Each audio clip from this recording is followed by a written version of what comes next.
Oi gente, tudo bem com vocês? Mais um vídeo aqui no canal e dessa vez estou aqui para iniciar um quadro novo. Essa era uma das minhas propostas principais para o canal agora em 2020, que era um quadro de vídeos, uma série de vídeos mais biográficos, que eu pudesse utilizar assim, um pouco do que eu aprendi no meu curso de jornalismo, ainda estou fazendo no caso, mas acho que a gente vai conseguir lidar com isso. Qual é a ideia deste quadro? É trazer então vídeos sobre personalidades que tiveram impacto na ciência, na cultura, na religião, enfim, em alguma área do conhecimento e que as pessoas por algum motivo não falam sobre, não debatem, não conhecem, que foram esquecidas na história. Eu não poderia deixar de estrear com uma pessoa daqui do estado, daqui do Nordeste, e por isso eu escolhi Nízia Floresta. Logo de antemão, eu queria saber quem aí conhece Nízia Floresta, quem já ouviu falar em Nízia Floresta. E se conhece, o que sabe sobre ela? Eu acredito que essa forma de vídeo possa me dar uma certa base para o jornalismo per se que eu acredito.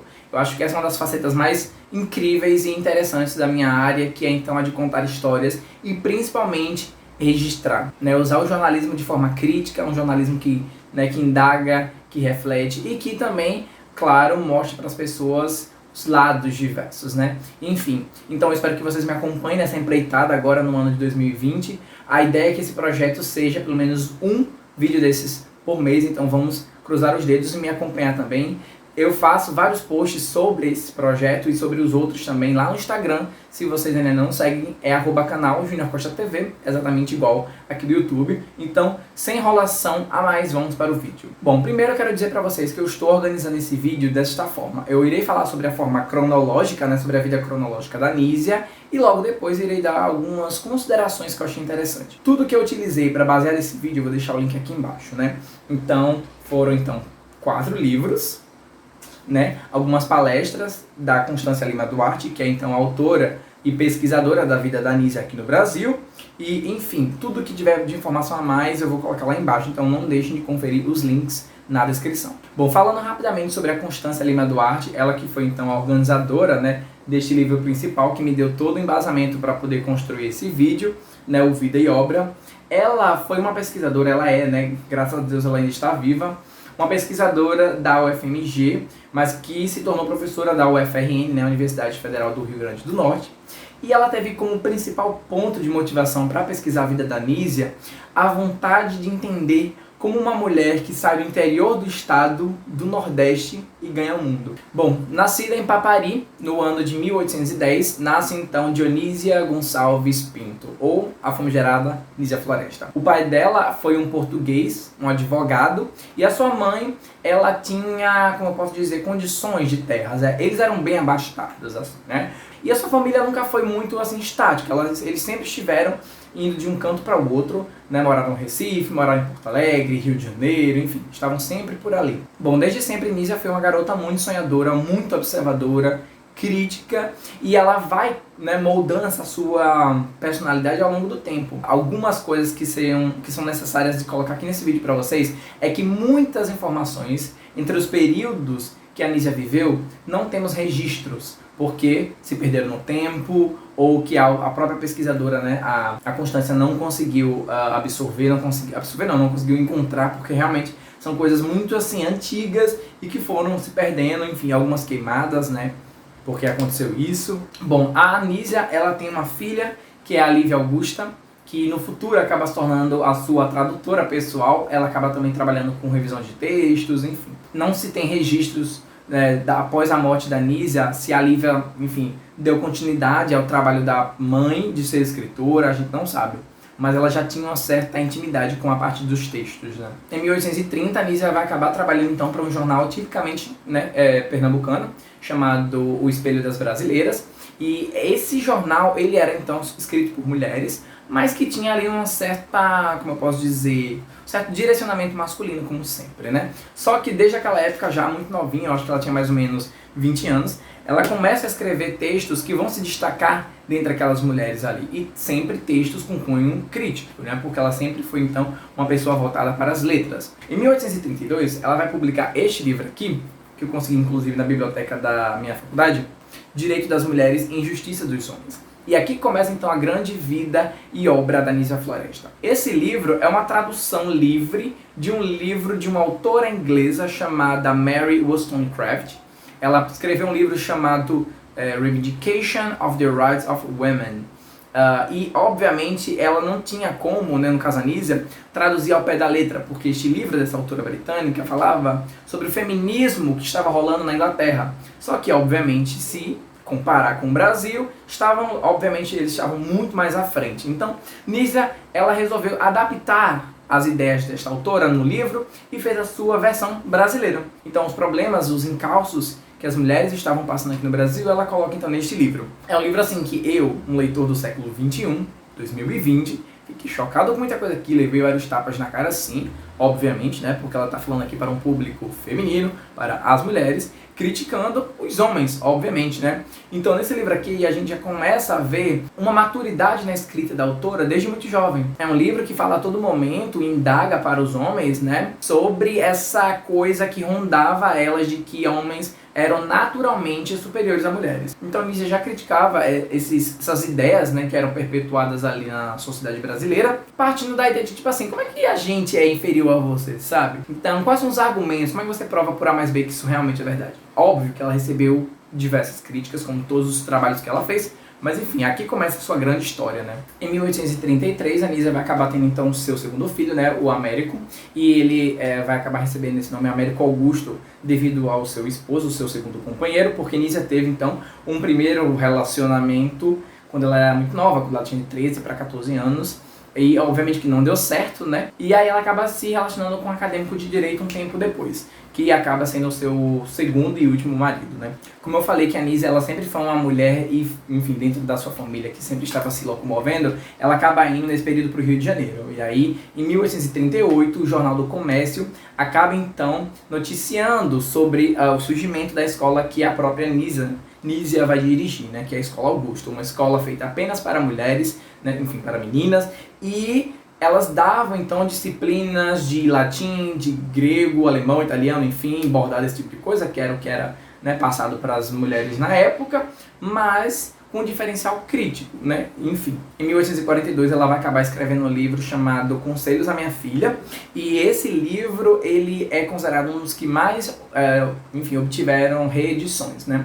Ela escreve em homenagem à sua filha, né, Lívia Augusta, que já estava crescendo ali e já estava se destacando, inclusive, na escola que a própria mãe dirigia. Em 18 de dezembro de 1846, aquele mesmo jornal, né, carioca, o Jornal do Comércio, vai acabar, então, lançando, né, divulgando uma lista de alunas que se destacaram nesta escola, né, na Escola Augusto. Dentre elas, óbvio, Lívia Augusta acaba se tornando, então, o grande destaque do momento. Ela, então, foi uma aluna que sempre se destacou em todas as áreas, então ela tinha essa facilidade para as letras e tudo mais. Só que naquele mesmo ano, o mesmo jornal também acaba lançando, né, publicamente para essa escola críticas anônimas. Então muitas pessoas, obviamente homens da alta roda, começaram a criticar as matrizes e as propostas que a escola ensinava, né? Obviamente julgando desnecessárias para a educação da mulher. E um ano depois, a escola acaba encerrando suas atividades. Bom, aí em 1849, ela vai acabar lançando, então, A Lágrima de um Caeté, que é, então, outro livro que eu tive a oportunidade de ler.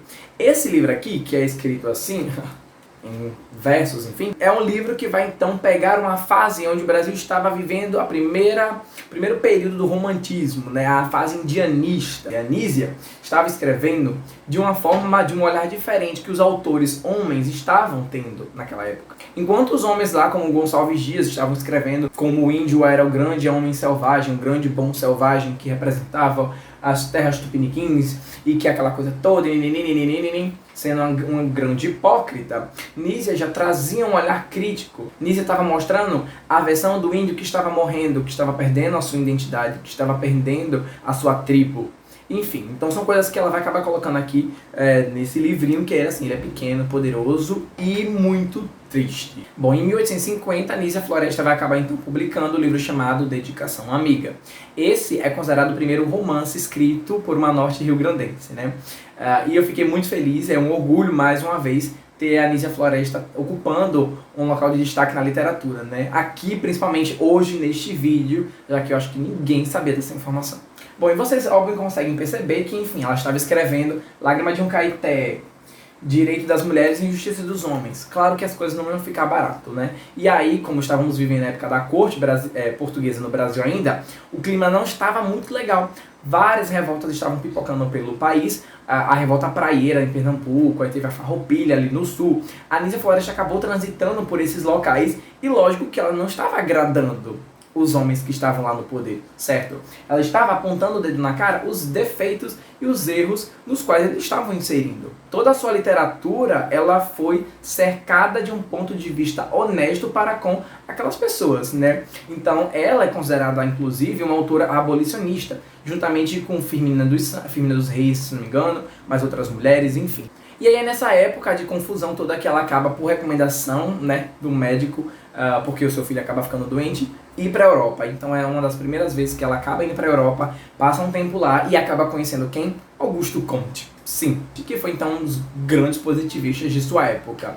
A Anísia Floresta acaba assim tendo uma certa influência com ele, ela acaba sendo, como eu posso dizer, íntima dele de certo modo. Algumas teorias, alguns comentários foram feitos posteriormente dizendo que Anísia tinha tido então um relacionamento amoroso com o positivista, chegando a ser amante dele. A própria Constância Lima Duarte, em sua tese, afirma que isso não aconteceu. E, inclusive, muitos anos depois, já no século XX, algumas cartas foram colocadas a público por museus de Paris, onde foram lançadas e divulgadas cartas entre os dois. E todas eram meramente de cunho sociológico, educacional, enfim. Bom, e como ela vai para a Europa, ela acaba conhecendo muitos filósofos, muitos pensadores. Ela não se considera, e a própria Constância diz que ela não é positivista, ela não era considerada positivista. Ela tinha algumas influências, mas ela não chegava a ser completamente, porque discordava de muitos pontos. E aí, em 1853, ela acaba então publicando o livro Opúsculo Humanitário, né? Já que estávamos nessa influência europeia e, enfim, a Europa muito mais avançada que o Brasil, ela acaba escrevendo esse livro aqui como forma de denúncia à educação feminina. Se a gente já tinha a questão de direito das mulheres com teor feminista, se a gente já tinha reivindicações de teor pela luta do índio, nós temos aqui agora a educação das mulheres. E aqui ela faz uma coisa muito legal, que é mostrar para a sociedade da época e a sociedade carioca brasileira que tanto foi repercutido nas diversas sociedades como as mulheres sempre foram passadas para trás em relação aos homens. Então ela vai citar Império Romano, Império X, Império Y, mostrando com argumentos que as mulheres sim, sempre foram deixadas de uma forma muito inferior por uma questão de vaidade e hipocrisia masculina. 1855 chega e ela acaba lançando uma crônica chamada Páginas de uma Vida Obscura. E aí, nesta crônica, neste texto, ela vai abordar questões sobre a escravidão, denunciando o sistema escravocrata da época vigente. E uma coisa que eu acho importante falar aqui, é um dever que eu tenho para com vocês que estão assistindo esse vídeo, que é o seguinte: a própria Constância Lima Duarte, ela fala que algumas coisas que a Anísia comentou em seus textos posteriores também, elas podem soar para o leitor do século XXI agora como racistas. Não quer dizer que a Anísia era racista, mas era o conhecimento que ela tinha à época, né? Os conhecimentos, eles são passados, então alguns comentários não foram feitos, como eu posso dizer, de uma forma muito bem colocada, porque ela era contra esse sistema. Uma curiosidade aqui é que o mês de agosto é considerado funesto na vida da Anísia, porque tanto o seu pai, a mãe e o seu esposo, acadêmico de direito, faleceram todos no mês de agosto. Isso é muito esquisito. Em 1857, Augusto Comte acaba falecendo, né? E ele era bem mais velho, inclusive, que a Anísia, então acho que quando ela tinha 40, ele tinha 70. E dentre as 4 únicas mulheres que estavam no seu velório, uma delas era Anísia Floresta. Bom, em 1860, já com seus 50 anos, Anísia Floresta acaba ficando então um tempo em Florença, estudando botânica, né? E ela acaba tendo aulas com Humboldt e esse tipo de pessoas. Bom, e Lívia, como eu falei, que era uma pessoa que, enfim, sempre esteve viajando pelo mundo também. Ela, inclusive, não volta para o Brasil depois de um tempo. Quando ela vai embora, ela não volta mais. E naquele ano, né, 1871, o seu esposo, que era um alemão, falece com 4 meses de relacionamento. Né? Então vocês podem ver que os florestas nunca tiveram sucesso com relacionamentos. Em 1872, um cara chamado J.C. Rodrigues, é o único registro que nós temos, escreveu para um jornal muito famoso da época brasileira. Ele escreve um artigo que acaba dando uma certa repercussão, porque era um artigo longo, com a foto da Anísia, enfim, isso dá uma certa visibilidade para ela. E no dia 24 de abril de 1885, numa noite chuvosa, Anísia Floresta acaba falecendo em detrimento de uma pneumonia. e alguns dias depois ela é enterrada num jazigo, né, dentro do cemitério de Bon-Secours. Acho que é assim, não sei falar francês. Bom, em 1888, o Centro do Apostolado Brasileiro acaba publicando cartas inéditas de Comte e Nísia Florestas no Rio de Janeiro. Bom, 12 de março de 1889, quem vai falecer então é o seu filho, né, o Américo. Ele já estava com seus 60 anos, inclusive ele era lembrado à época como um dos grandes educadores, né. Os dois filhos de Nísia sempre foram muito ligados a essa questão educativa também, seguiram o exemplo da mãe, isso é muito legal. Já em 1903, já início do século XX, o jornal daqui, inclusive daqui de Natal, o A República, acaba colocando então mais cartas públicas. Em 1912, morre então Lívia Augusta Gad. Esse Gad era do seu ex-companheiro, né, o alemão, por isso que ela pegou esse sobrenome. Como eu falei no início do vídeo, não se sabe se ela seguiu então no ramo de, enfim, se ela foi escritora ou se ela só se manteve enquanto tradutora, enfim. E aí eu vou ler pra vocês aqui porque eu realmente não tenho como lembrar disso aqui. Em 1948, acaba rolando o decreto da Lei 146, de 23 de dezembro, onde muda o nome da cidade de Papari para Nísia Floresta, né, em homenagem à sua filha ilustre. Bom, em 1950, um jornalista chamado Orlando Ribeiro Dantas, ele acaba indo então até o cemitério de Rouen, ou Rouen, não sei, na França, para procurar os restos mortais de Nísia Floresta. E ele acaba encontrando, né? E aí, em 1953, com mais uma lei também, que acaba rolando no dia 23 de junho, é autorizada então essa translocação dos restos mortais da autora Potiguar para de volta para sua cidade natal, né? Bom, e aí no dia 11 de setembro de 1954 que os restos mortais de Nísia chegam até a cidade de Natal, né? Até a cidade de Papari até então, que enfim virou Nísia Floresta, aquela coisa toda. E é assim um evento na cidade, as pessoas tem inclusive vídeos no YouTube mostrando a reação das pessoas quando se lembram daquele período, né? E assim, foi um marco porque foi representado e representativo. A imprensa de Pernambuco, de São Paulo, do Rio de Janeiro se lembrava, de certo modo, com carinho dos escritos e da colaboração de Nísia Floresta para a cidade. Bom, e aí um dia depois, no dia 12 de setembro daquele mesmo ano, os restos chegam então ao seu local de, enfim, de descanso final na cidade de Nísia Floresta, né, onde era o sítio, né? Então eles colocam no mausoléu próximo onde ela morava quando criança. E assim fica então a história marcada de Nísia Floresta. Bom, e agora alguns pontos que eu achei interessante comentar com vocês, porque foi uma história que eu me debrucei completamente, eu passei quase 3 semanas só lendo sobre ela, vendo coisas sobre ela, e algumas coisas me deixaram muito incomodados, porque pelo propósito desse projeto de ser uma ideia de trazer para as pessoas informações sobre personalidades que foram esquecidas na história, enfim, eu sabia que em algum momento eu iria me irritar com alguma coisa, né? Lembra que eu falei que ela escrevia sobre a época indianista no Brasil? A Lágrima de um Caetê, então, é o seu grande filho nesse sentido. E dá muita raiva pensar que, durante aquela época que ela escreveu, muitos autores homens, como Gonçalves Dias, por exemplo, e dentre outros, acabavam escrevendo sobre a representação do índio e que não era verdadeira, né? Então, inclusive, é uma imagem que a gente estuda na escola, e que não é a verdadeira. Enquanto tinha Nísia Floresta escrevendo seus pequenos versos, sem muita visibilidade, criticando o sistema vigente, né, criticando ao europeu que estava aqui, enfim, isso dá muita raiva. Inclusive, eu marquei aqui a página 57, que é um trecho rápido da escrita e da fala de um escravo, que assim, realmente eu fiquei... Isso do seu texto de 1855. E aí ele fala: feliz na minha cabana, sombreada de palmeiras, eu vivia em terras da África. Minhas terras tão fagueiras, lá deixei mulher e filhos, meu trabalho e meu porvir. A esses bens me arrancaram, para o mal Senhor seguir. Então, esse era o teor dos textos de Nísia. Gonçalves Dias não fazia desse jeito. Bom, Nísia teve uma colaboração muito forte na questão abolicionista, né? Página 101 eu marquei também, não apenas ela, mas também outras mulheres estavam lutando já sobre esse assunto. Óbvio que mulheres negras estavam muito mais à frente nesta pauta específica, óbvio, e que, enfim, tanto elas quanto Nísia tiveram uma colaboração. E bom, esse trecho aqui é muito importante, e aí ela fala o seguinte: o sofrimento dos escravos e a contradição entre uma pátria independente e a instituição escravista, sabemos, não inspiraram apenas as duas escritoras. Né? Tá falando de Firmina dos Reis. Ao contrário, serviram de motivação para inúmeras mulheres que denunciaram o cativeiro tanto nos seus textos em prosa como em seus versos. Entre as décadas de 1860 e 1880, e aí agora citar algumas mulheres que as pessoas não sabem quem são: Narcisa Amália, Ana Aurora do Amaral Lisboa, Luciana de Abreu, Benedita Bormann, Maria Amélia de Queiroz, Ismênia Santos, Revocata de Melo, Luísa Regadas, Corina Coaraci, Chiquinha Gonzaga e Maria Josefina Matilde de Rocher, entre outras, tomaram partido dos oprimidos.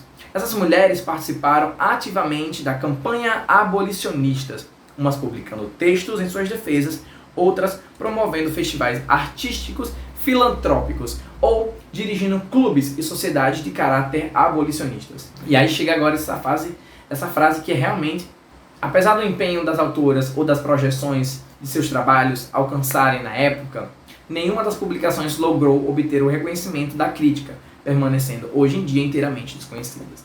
Então você vê que não era só a Anísia, outras mulheres, desde aquela época e muito antes, lógico, eram abafadas, eram criticadas. Gilberto Freire criticou Nízia Floresta. Muitos autores, já no século XX, falavam que os textos dessas mulheres que lutavam contra os seus direitos e direitos dos seres humanos de existir eram uma literatura barata, uma literatura que não valia a pena ser lida. Então, assim, realmente dá muito ódio você ler isso, sabe? É a questão do reconhecimento que não houve. Inclusive, a partir desses trechos, eu fiquei com mais vontade de ler a versão de Firmina dos Reis, com certeza. Então, se você aí é estudioso ou estudiosa da área, pelas questões de negritude ou de alguma área exponencial, enfim, deixa aqui embaixo nos comentários livros, documentários, e se eu estiver falando alguma besteira, por favor, me corrija. Estamos aqui todos para aprender, certo? Página 192 do livro Vida e Obra. Autores como o Sr. Michelet vai falar exatamente o seguinte, né, nesse contexto. Perfeito de esposa, o autor, Michelet, apropria-se da fala feminina e põe na boca da mulher exatamente as palavras que quer ouvir e as que quer que ela acredite que deva dizer. Isto é, a aceitação da própria inferioridade diante do homem. Ainda segundo Michelet, em 1925, ele fala: a mulher não interessa as vãs batalhas hoje travadas em seu nome, pois só quer reinar em sua casa, no seu pequenino universo. Em sua definição, ela adquire os contornos do idealismo a partir da concepção masculina. A mulher é a beleza, muita meiguice, alguma fragilidade, pudor, timidez, hesitações, aspirações indecisas, não sei quantas outras curvas amáveis em seus movimentos, bem como em suas formas. Eis o que é a graça, a beleza. Exatamente o inverso da linha reta, da precisão e justiça, que é a rota da vida masculina. Então aí, ó, então são pessoas que tinham discursos, que tinham visibilidade, e estavam, na verdade, então, suprimindo e esmagando falas de mulheres dos séculos passados.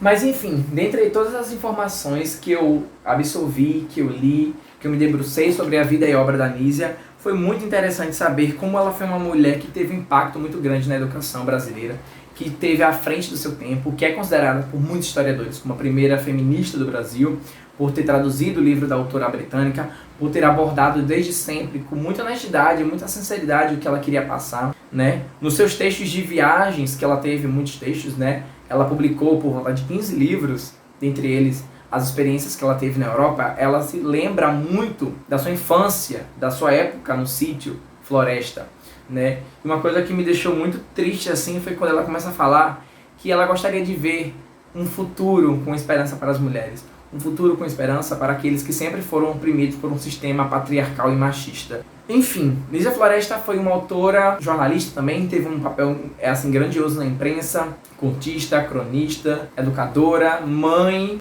e, enfim, lutou em prol dos direitos daqueles menos favorecidos. Teve sim um destaque como uma pessoa privilegiada, sim, não vou negar. A sua família teve certas condições, ela viveu em locais que, enfim, tinham acesso mais fácil à educação, mas que isso não a deixou relaxar, ela sempre estava ali trazendo pautas de forma mais militante, assim. Enfim, Nízia Floresta é um exemplo para o estado do Rio Grande do Norte, é um exemplo para o Nordeste brasileiro, e eu espero que esse vídeo, como as pesquisas da própria Constância Lima Duarte e como, né, enfim, dentre outros pesquisadores, possam abrir os olhos para você aí que está procurando estudar sobre alguém, sobre alguma mulher que teve um impacto muito grande na história do nosso país. Leia Nízia Floresta, pesquise sobre Nízia Floresta e ajude a que esse imaginário possa ser mais fortalecido, né? Enfim, eu acho que é basicamente isso. Eu fiquei muito feliz de ter tido essa experiência com seus inscritos, com a sua vida. Espero que vocês tenham conseguido conhecer pelo menos um pouquinho algumas lacunas que eu acabei não falando aqui, exatamente por essa falta de registros. Enfim, a própria Constância Lima Duarte fala em todo momento aqui na sua tese de doutorado como foi difícil pesquisar sobre essa autora, mas que no final de tudo valeu muito a pena. Bom, gente, então é isso. Comenta aqui embaixo o que é que vocês acharam desses vídeos. Se você tem alguma recomendação de personalidade pra mim, deixa aqui também. Se inscreve no canal, dá um like pra eu ver que vocês estão gostando. E é isso, gente. Até a próxima. Tchau!